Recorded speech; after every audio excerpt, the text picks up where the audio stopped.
Start.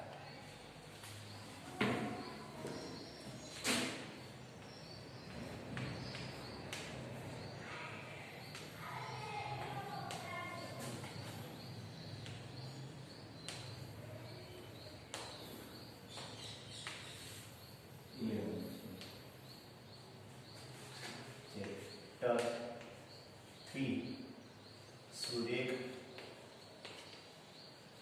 પથ પર ગદ્ય.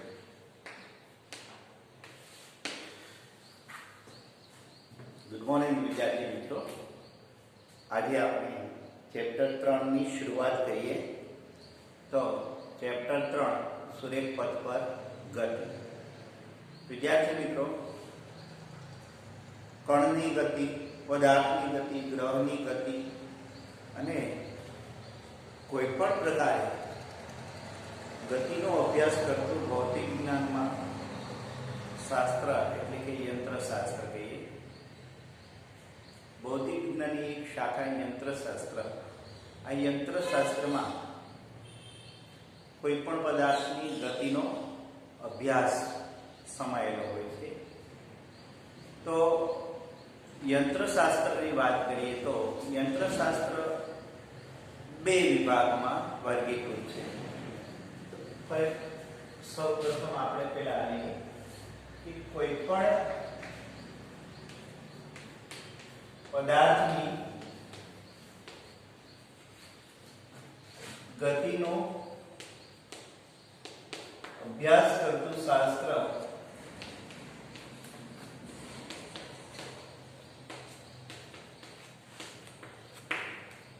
એટલે યંત્રશાસ્ત્ર. યંત્રશાસ્ત્રને ઇંગ્લિશમાં મિકેનિક્સ પણ કહેવામાં આવે છે. શું કહેવામાં આવે છે? મિકેનિક્સ.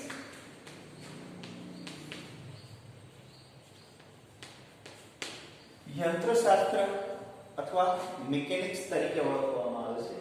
હવે અહીંયા ધ્યાન આપીએ વિદ્યાર્થી મિત્રો, મિકેનિક્સ પણ બહુ મોટી શાખા છે. ત્યારે આ મિકેનિક્સને બે વિભાગમાં વર્ગીકૃત કરવામાં આવે છે. એક ડાયનેમેટિક્સ અને બે કાઇનેમેટિક્સ. એટલે યંત્રશાસ્ત્ર ના બે ભાગ, બે શાખા. એમાં એક શાખા છે કાઇનેમેટિક્સ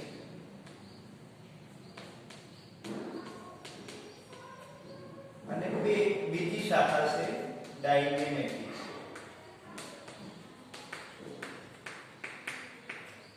હવે કાઇનેમેટિક્સ શાખા તો કે એવી શાખા કે જેમાં માત્ર પદાર્થની ગતિની ચર્ચા કરવામાં આવશે.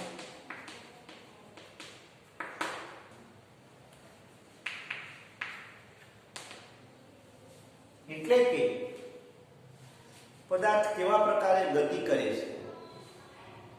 કેવા પ્રકારે ગતિ કરે એટલે કે અચળ પ્રવેગી ગતિ, અચળ વેગથી ગતિ કરે છે કે પ્રવેગ સાથે, પ્રતિપ્રવેગ સાથે, ઝડપ સાથે. આ ગતિના પ્રકાર નો અભ્યાસ કરતું શાસ્ત્ર એટલે એમને કહીએ આપણે કાઇનેમેટિક્સ શાસ્ત્ર. પરિવાર સમજીએ વિદ્યાર્થી મિત્રો કે જેમાં માત્ર ગતિની ચર્ચા કરવામાં આવશે. ગતિના ઉદ્ભવવાના કારણોની ચિંતા કર્યા વિના માત્ર ને માત્ર ગતિનો જ અભ્યાસ કરતું શાસ્ત્ર. એટલે કે પદાર્થમાં ગતિ શાના કારણે ઉત્પન્ન થાય છે એવો પ્રશ્ન અહીંયા ના કરીએ તો માત્ર ને માત્ર પદાર્થ કેવા પ્રકારે ગતિ કરે છે એની ચર્ચા કરતું શાસ્ત્ર એટલે કાઇનેમેટિક્સ કહેવામાં આવે છે. ડાયનેમેટિક્સમાં કે પદાર્થની ગતિ ઉદ્ભવવાના કારણોની ચર્ચા કરવામાં આવે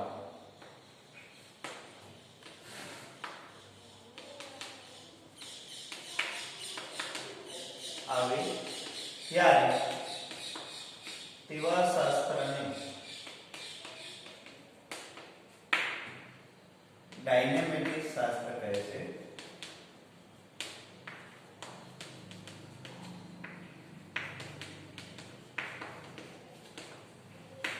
આપણે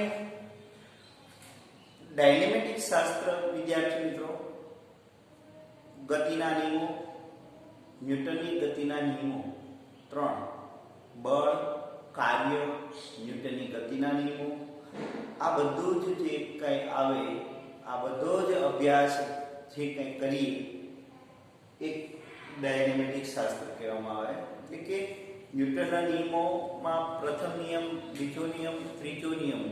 બીજો નિયમ તો કે બળ, પહેલો નિયમ બળની વ્યાખ્યા આપે, બીજો નિયમ બળનું મૂલ્ય આપે, ત્રીજો નિયમ બળના પ્રકાર આપે. એટલે બળ દ્વારા ગતિ ઉત્પન્ન થાય છે. તો આ ગતિ ઉદ્ભવવાના કારણોની ચર્ચા કરીએ ત્યારે એવા શાસ્ત્રને આપણે ડાયનેમેટિક શાસ્ત્ર કહેવામાં આવે છે. ખાસ કરીને ન્યૂટનની ગતિના નિયમોનો અભ્યાસ એ ડાયનેમેટિક શાસ્ત્રમાં આવે. અહીંયા યંત્રશાસ્ત્રના બે શાખાઓ ડાયનેમેટિક્સ અને કાઇનેમેટિક્સ આપણે ભણ્યા. હવે આપણે હાલ આ ચેપ્ટરમાં કાઇનેમેટિક્સ ભણવાનું છે. હવે કાઇનેમેટિક્સમાં ખાસ ગતિનો પ્રકાર એ સમજવાનું છે. તો એ સમજવા માટે આપણે આગળ ઉપર જોઈએ તો એ પહેલા આપણે શરૂઆત કરીએ કે પદાર્થની ગતિ એટલે શું. ત્યાંથી શરૂઆત કરીએ આપણે.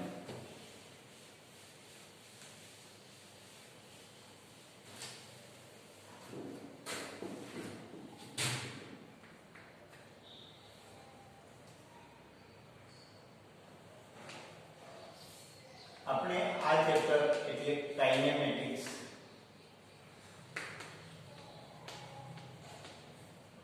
કાઇનેમેટિક્સમાં ગતિનો અભ્યાસ કરતું શાસ્ત્ર. એમાં 3 પ્રકારે ગતિનો અભ્યાસ થાય. એક પરિમાણમાં ગતિ, દ્વિપરિમાણમાં ગતિ અને ત્રિપરિમાણમાં ગતિ. કાઇનેમેટિક્સમાં એક પરિમાણમાં ગતિ,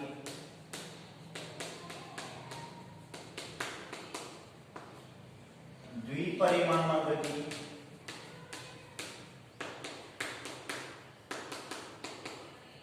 અને ત્રિપરિમાણમાં ગતિ.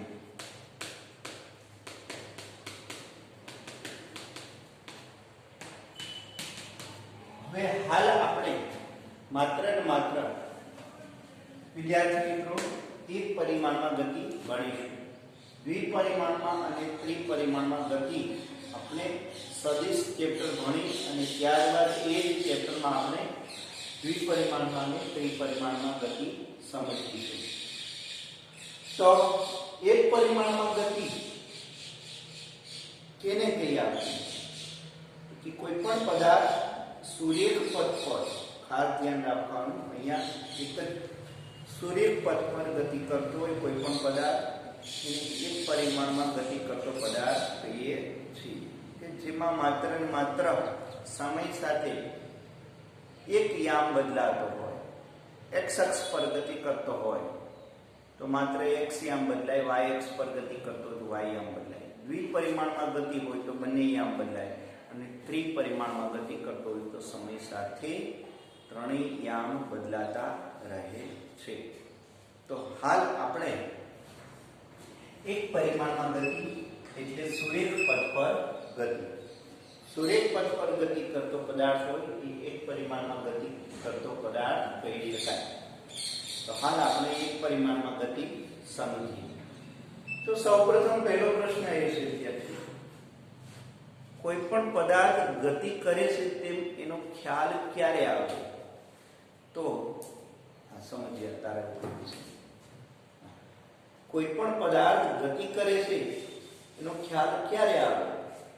તો પહેલો પ્રશ્ન કે કોઈ પદાર્થ ગતિ ક્યારે કરે છે? એટલે પહેલો પ્રશ્ન આપણો એ છે ગતિ એટલે શું? ગતિ એટલે શું? ગતિના પ્રકાર જણાવો.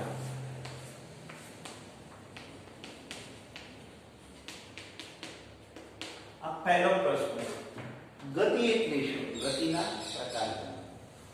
તો ગતિ એટલે શું એની વ્યાખ્યા જો આપણે આપીએ તો આ રીતે આપીએ. કોઈ પણ પદાર્થ બીજા પદાર્થની સાપેક્ષે, કોઈ પણ પદાર્થ બીજા પદાર્થની સાપેક્ષે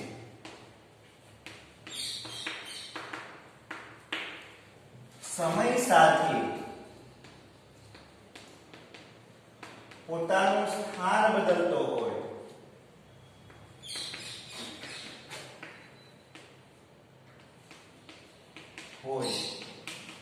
તો તે પદાર્થ પ્રથમ પદાર્થની સાપેક્ષે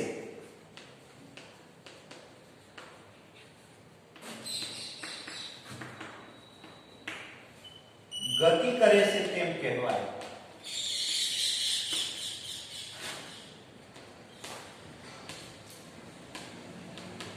ત્યાં અગત્યની બાબત એ છે, ગતિ એટલે સાપેક્ષતા છે.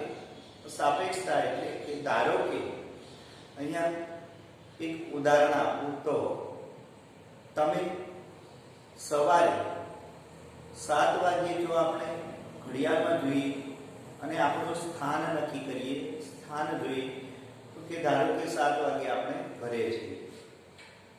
હવે 7:30 જો આપણે સ્કૂલે આવ્યા હોય તો ઘરની સાપેક્ષે સ્કૂલ સુધી તમે અંતર કાપ્યું અને એ સમય સાથે અંતર કાપ્યું તો ઘરની સાપેક્ષે તમે 30 મિનિટ સમયગાળામાં ગતિ કરી અને સ્કૂલ સુધી પહોંચ્યા. એટલે કે એનો મતલબ એવો છે કે સ્થાન બદલાનો સમય સાથે. જો સમય સાથે પદાર્થનું સ્થાન બદલાય તો સમજી લો કે પદાર્થ ગતિમાં છે. હવે જો 7:30 જો તમે ઘરે જ હો તો આ 30 મિનિટના સમયગાળામાં તમે કોઈ પણ પ્રકારે તમારું સ્થાનાંતર થયું નથી, એટલે કે તમે ગતિ કરેલી નથી. તો આમ સમય સાથે જો પદાર્થ પોતાનું સ્થાન બદલતો હોય તો એ પદાર્થ ગતિમાં છે તેમ કહેવામાં આવે. તો અહીંયા અગત્યની બાબત એ છે, ગતિના વર્ણન માટે બે બાબત અગત્યની છે, પ્રારંભિક સ્થાન અને એક અંતિમ સ્થાન. એટલે પદાર્થની ગતિનું વર્ણન કરવા માટે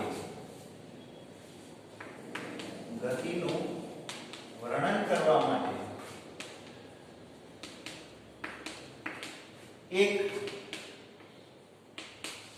પ્રારંભિક સ્થાન, બે અંતિમ સ્થાન. સ્થાન અગત્યના છે. t બરાબર 0 સમયે કોઈ એક સ્થાન અને t બરાબર t સમયે કોઈ એક સ્થાન. જો એ સ્થાન બદલાતું હોય તો સમજી લો કે પદાર્થ ગતિ કરે છે, અન્યથા એ 0 છે. તો અહીંયા ગતિના વર્ણન માટેનું સ્થાન અગત્યનું છે, સ્થાન દર્શાવવું અગત્યનું છે. થોડો સમય પછી ઉતારી. વિદ્યાર્થી મિત્રો, ગતિના પ્રકાર જણાવો. તો ગતિના પ્રકાર 3. ગતિના 3 પ્રકાર. એક રેખીય ગતિ,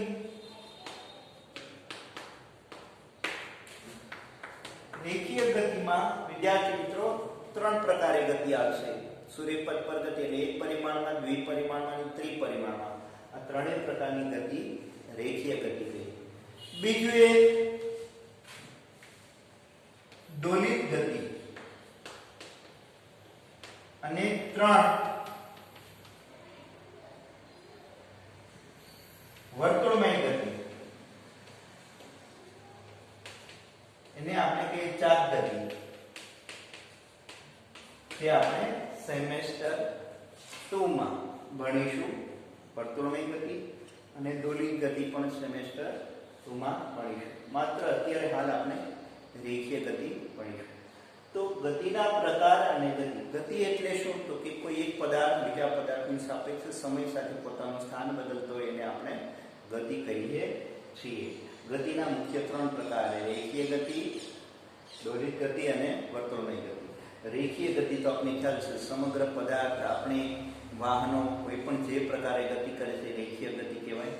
દોરિત ગતિ એટલે આંદોલિત ગતિ, હિંચકાની ગતિ એ દોરિત ગતિ છે. સાદા લોલકની ગતિ એ દોરિત ગતિ કહેવાય. કોઈ પણ અણુ બીજા અણુની સાપેક્ષે વાઇબ્રેશન થતો હોય તો એ પ્રકારે દોરિત ગતિ કહેવામાં આવે છે.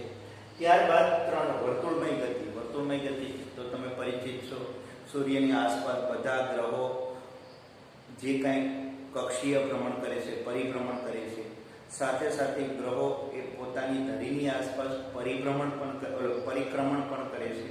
ધરીભ્રમણ અને પરિક્રમણ એ બંને પ્રકારની ગતિ છે એ વર્તુળમય ગતિ કહેવાય. તો આ પ્રકારે 3 ગતિના પ્રકાર છે. હવે આપણે થોડુંક આ ચેપ્ટરમાં ડિટેલમાં જોઈએ તો ગતિના વર્ણન માટે પદાર્થનું સ્થાન અગત્યનું છે અને આ સ્થાન માટે કોઈ એક કાર્ટેશિયન યામ પદ્ધતિ અગત્યની છે. વિદ્યાર્થી મિત્રો, તો કાર્ટેશિયન યામ પદ્ધતિ કે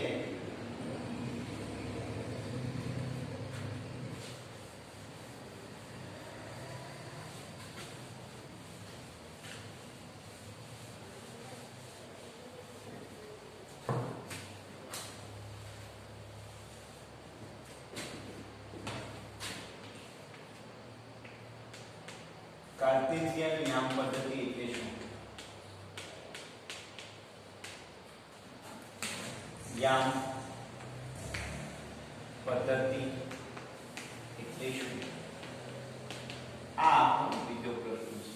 વિદ્યાર્થી મિત્રો, ગતિના વર્ણન માટે આપણે સમય સાથે એના સ્થાન બદલાય છે એ નક્કી કરવા માટે આપણે કાર્ટેશિયન યામ પદ્ધતિ જરૂરી બને. આ કાર્ટેશિયન યામ પદ્ધતિ એટલે શું? તો કે કોઈ એક સંદર્ભ બિંદુ, આ સંદર્ભ બિંદુ કોઈ પણ જગ્યાએ મુક્ત રીતે આપણે દર્શાવી શકીએ.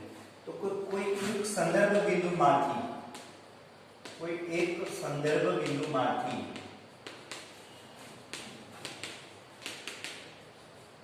પરસ્પર લંબ 3 અક્ષ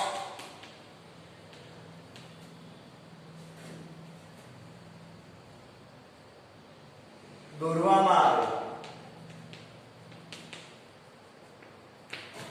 તેને યામાક્ષો કહેવામાં આવે છે. તેને યામાક્ષો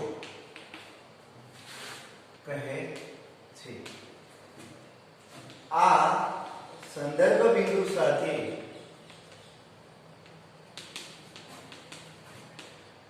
દોરેલ યામાક્ષોને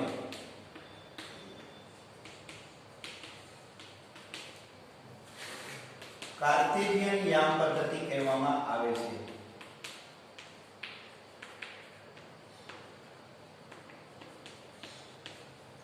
સંદર્ભ બિંદુને ઘણીવાર આપણે ઉદ્ગમ બિંદુ તરીકે પણ લઈએ છીએ. દાખલા તરીકે વિદ્યાર્થી મિત્રો, હું અહીંયા એક સંદર્ભ બિંદુ દર્શાવું, એટલે કે ઉદ્ગમ બિંદુ O દર્શાવું. આ O થી પરસ્પર 3 યામાક્ષો, આ 3 યામાક્ષોને આપણે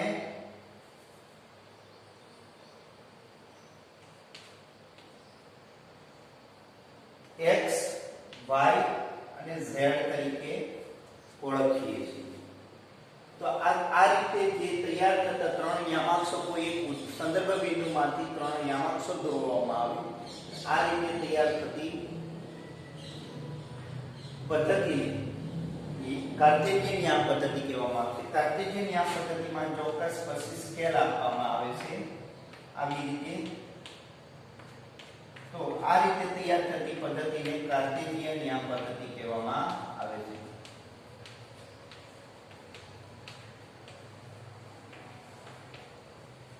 ખરેખર વિદ્યાર્થી મિત્રો 3 યામ નહીં 6 યામ હોય. x, x dash y y dash x dash અને z ડેશ. આવી રીતે કુલ 6 યામ હોય અને 6 યામને અનુરૂપ તૈયાર થતી જે કઈ પદ્ધતિ છે એને કાર્ટેશિયન યામ પદ્ધતિ કહેવામાં આવે છે. આ કાર્ટેશિયન યામ પદ્ધતિ કોઈ પણ બિંદુએ દોરી શકાય છે. જે દોરવા માટે કોઈ નિયમો હોતા નથી, જે સ્વતંત્ર છે. એ મુક્ત રીતે કોઈ પણ બિંદુએ દોરી શકાય. જે બિંદુએ દોરીએ એને સંદર્ભ બિંદુ અથવા ઉદ્ગમ બિંદુ કહેવામાં આવે છે. ઉદ્ગમ બિંદુ કહે આ કાર્ટેશિયન યામ પદ્ધતિનું ઉદ્ગમ બિંદુ. હવે વિદ્યાર્થી મિત્રો, આપણે એક પરિમાણમાં ગતિનો વિચાર કરીએ અને એનો અભ્યાસ કરીએ ત્યારે હંમેશા કાર્ટેશિયન યામ પદ્ધતિમાં એક જ યામાક્ષની જરૂર પડે છે. એક પરિમાણમાં એક જ યામાક્ષની જરૂર પડે. એક પરિમાણ ને અનુરૂપ એક જ યામાક્ષ ની જરૂર પડે. એક જ યામાક્ષ એટલે આ રીતે આપણે દોરી શકીએ. 0 થી આ બાજુનું અંતર x ધન અને x ઋણ. આ બાજુ ઋણ સ્કેલ હોય, આ બાજુ ધન હોય. આવી રીતે તૈયાર થતી યામાક્ષ પદ્ધતિ એને એક પરિમાણમાં યામાક્ષ પદ્ધતિ કહીએ. x હોય અથવા y હોય અથવા z પણ હોય. આ રીતે એક પરિમાણને અનુરૂપ યામાક્ષ પદ્ધતિ મળે. દ્વિપરિમાણને અનુરૂપ પણ મળે છે. આ રીતે દ્વિપરિમાણને અનુરૂપ મળે. x x dash y y dash ઉદ્ગમ બિંદુ અને ત્રિપરિમાણને અનુરૂપ મળે. તો આવી રીતે કાર્ટેશિયન યામ પદ્ધતિ આપણે દોરી શકીએ મુક્ત રીતે, સ્વતંત્ર રીતે કોઈ પણ સંદર્ભ બિંદુમાંથી. હવે વિદ્યાર્થી મિત્રો, પદાર્થની ગતિનો અભ્યાસ કરવા માટે આપણે એનું સ્થાન અગત્યનું છે. તો સ્થાન કઈ રીતે રજૂ કરીએ? આપણે પદાર્થનું સ્થાન કઈ રીતે રજૂ કરીએ? તો પદાર્થનું સ્થાન નક્કી કરવા માટે આપણને ખ્યાલ છે કે સ્વતંત્ર રીતે કોઈ એક કાર્ટેશિયન યામ પદ્ધતિ દર્શાવેલી છે. આ કાર્ટેશિયન યામ પદ્ધતિને અનુરૂપ યામાક્ષો હોય અને યામાક્ષોને અનુરૂપ સમય સાથેનું સ્થાન નક્કી થાય.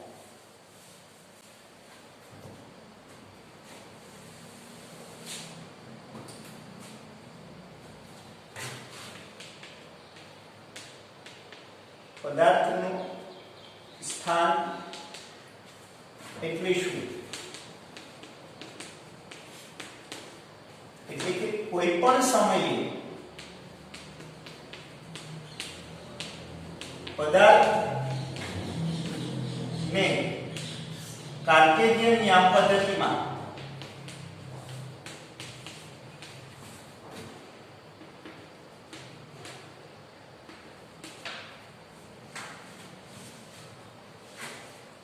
કાર્ટેશિયન યામ પદ્ધતિના x y અને z યામ સ્વરૂપે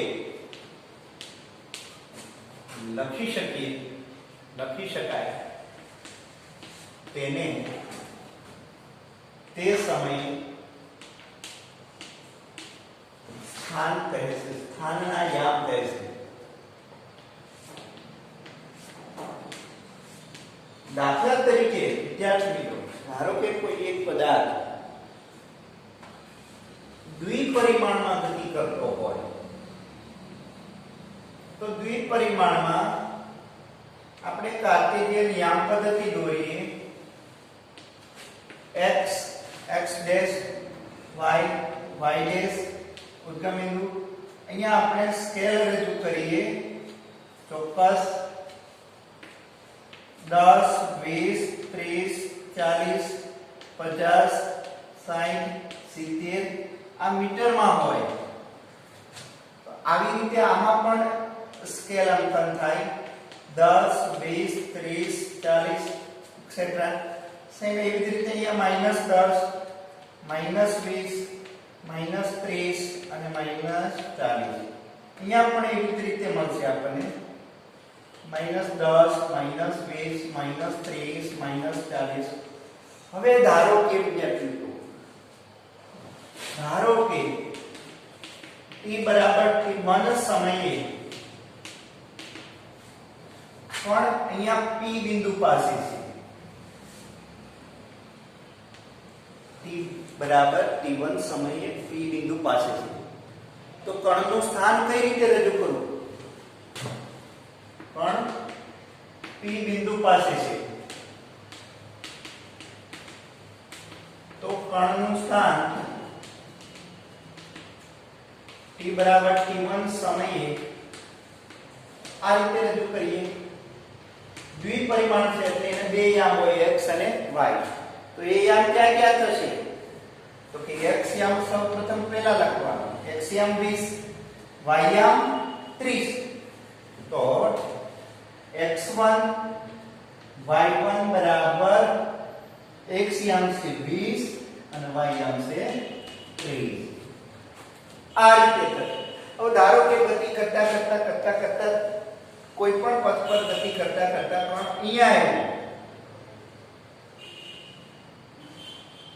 અહીંયા ગતિ કરતા કણ આ દિશામાં ગતિ કરે છે, તો આને આપણે q બિંદુ કહીએ.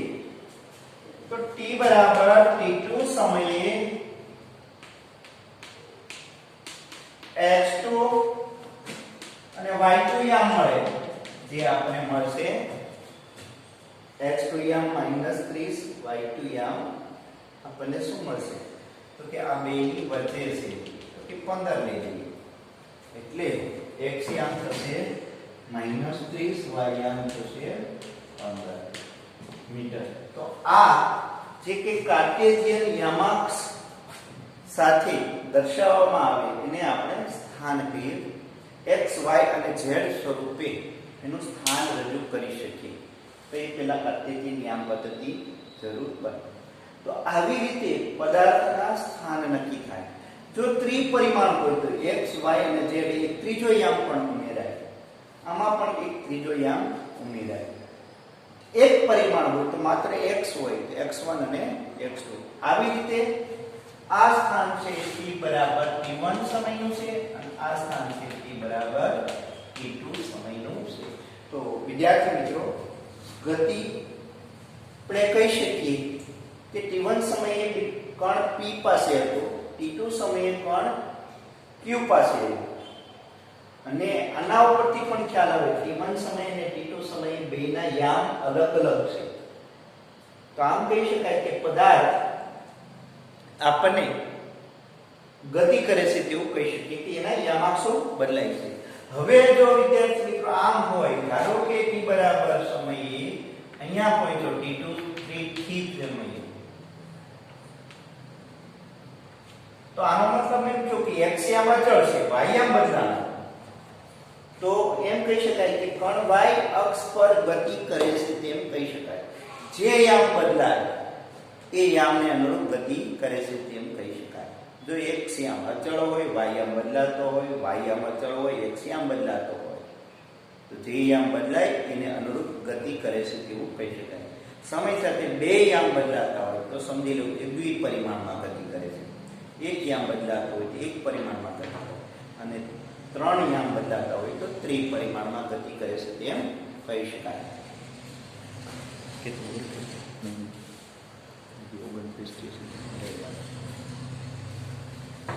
તો આ રીતે સૌપ્રથમ આપણે પદાર્થની ગતિની રજૂઆત કરવા માટે સૌપ્રથમ એનું સ્થાન નક્કી કરવું પડે, અને સ્થાનને અનુરૂપ કાર્ટેશિયન યામ પદ્ધતિ આપણે જોઈ. વિદ્યાર્થી મિત્રો, હવે પછીના આગળના લેક્ચરમાં આપણે પદાર્થનું સ્થાન, સ્થાનાંતર, અગત્યની બાબત તો સ્થાનાંતર, અને સ્થાનાંતર પછી પથ લંબાઈ પછી ઝડપ અને વેગ, આની ચર્ચા આપણે આગળના લેક્ચરમાં કરીશું. હાલ અત્યારે આટલું બસ.